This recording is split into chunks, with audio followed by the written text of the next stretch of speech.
Ако някога си се чудил как точно мина един работен ден на полевъден работник в биоградина, сега е момента да разбереш. Започваме с чесъна. Чесъна ще го съдим пред цвеклото, обаче първо трябва да го олюшпим. Ето, готово е това нещо, много бързо се случва. След като избърсваме си, изчистваме си, носим и започваме да съдим чесъна при цвеклото. Съдим чесъна при червеното цвекло, за да го предпазим от вредители и от болести. Тая котка винаги ми се върти в краката и не мога да я трая, обаче продължаваме с чесъна, докато го насъдим. Така горе-долу между цвекленцата е супер, докато свърши цялата кофа с чесън. След това естествено нещо непредвидено се случва и трябва да погледна чешмичката в офиса, която и е малко налягана.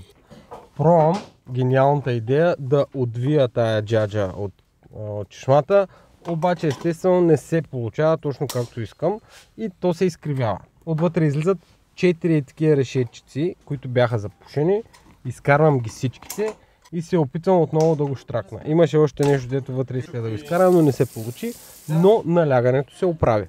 Връщам решетчиците, отново всичките, налягането е хубаво и какво правим? Изкривяваме го в другата посока, за да държи решение. Не е най-прекрасното нещо, но върши работа. Дойде време за обяд. Бюлетеничка, хлебец и сиренце, кому трябва на човек, да му е сладко, една цигарка, докато си опъна краката на този стол и хоп, време е отново да почнем да бачкаме. Влизаме в тази оранжерия.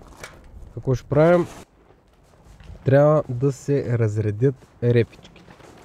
Там, където са много на гъсто репичките и няма да се оформи хубава репичка, се маха и на мен дойде допълнителната гениална идея да се пресаждат. Естествено няма много голям шанс да се фанат отново и да станат репички. На следващото нещо, тези обръчи са прекалено далеко и отивам да вземам още, където да уплътня обръчите в тунелчето на репичката. Махам стари, измествам ги и слагам нови обръчи, защото да държат по-добре найлона, който е на тунела на репичките. Ето, слагам и последния обръч. Следващата задача е да се махнат жълтите измръзнали листенца на чесъна, защото трябва да изглежда добре и да не изгниват, тъй като могат да причинят допълнителни болести и проблеми при чесъна. А и още нещо интересно, има една-две салатки при лука за сет. Завиваме репичките. Хубаво да се изцапа ръцете човек с малко пръст, защото знам, че хората, дето имат пръст под ногтите, са по-щастливи. В този момент обаче виждам, че се задава някакъв фронт странен. Там виж какво е светло, пак тук какво е? Отивам, трябва да взема мотиката. Тук обаче мотиката не мога да я намеря и се оглеждам. Ето къде сме сложили мотиката, вземам мотиката и трябва този найлон да го махна. Ето, махам го, защото тези експериментални салатки трябва да ги полея. Ето, поливам салатките, ето и котката, гадната шибана котка се вре в камерата и отново завивам, слагам пръст върху найлона, ето е тая от смотана котка. И сега в момента, вече накрая горе-долу на работния ден, трябва да поприбера малко инструментите. Стана студено, така че се облека малко с това и сега ето влизам в склада, където са инструментите и започвам да подреждам.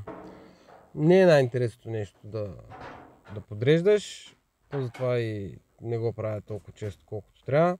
Въпросът е, че ето сега тая счупена стълба трябва да се отчекне, за да може да се прибере, защото кой не е кривил, кой не е мачкал тази стълба горката. Тук имаме мини кашончета, дето и тях трябва да се приберат, защото някой ги е забравил тук, който е някой, освен на мене. Ето сега, прибират се при другите кашони. Тук има някаква лопата фърлена там. Отива при другите инструменти. Столчето, дето си опаваме краката лятото, и то трябва да се прибере и трябва да се замете естествено, защото ако не се замете, кош само се пълне кал. Това е тези инструменти, дето правих чешмата там, вече те трябва да се приберат. И това е един... Затваряме. Вече затваряме И е хубаво да свърши този работен ден, защото в крайна сметка на човек му писва цял ден. Аре бе, не ми писва, шегувам се, не е вярно. Ето, тръгвам си, обаче това е най-хубавото нещо целият ден. Трябва да се затвори, защото иначе ай, всичко хубаво и другия път пак нещо интересно пак ще има със сигурност.